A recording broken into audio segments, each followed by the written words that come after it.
Diagramme enthalpique. Le diagramme enthalpique porte les pressions sur l'axe des ordonnées et les enthalpies sur l'axe des abscisses.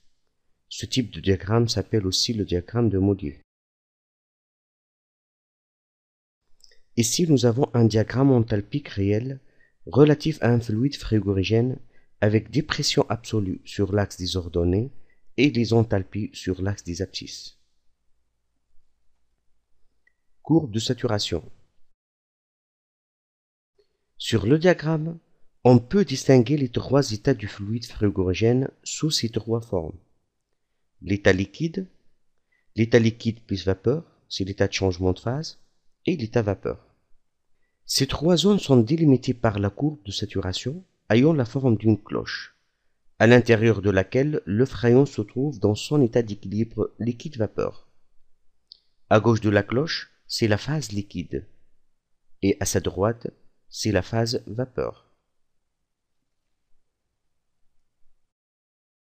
Les isobars. Les isobars sont des lignes horizontales.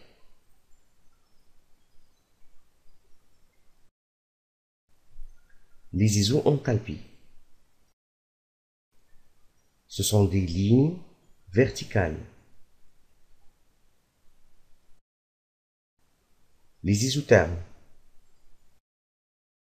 Ce sont des lignes horizontales à l'intérieur de la cloche, verticales dans la zone liquide et curvilignes dans la zone vapeur. Les isothermes sont marqués ici par la couleur rouge. Les isoentropes. Les isoentropes, ce sont des courbes marquées ici par la couleur bleue. Donc le diagramme enthalpique est tracé par les isobars, les isoenthalpes, les isothermes et les isentropes. Lecture d'un point sur le diagramme et la détermination de ces différentes caractéristiques, telles que la pression, l'enthalpie, la température et l'entropie. Les caractéristiques d'un point sont déterminées à partir des lignes et des isovaleurs correspondant à chaque grandeur.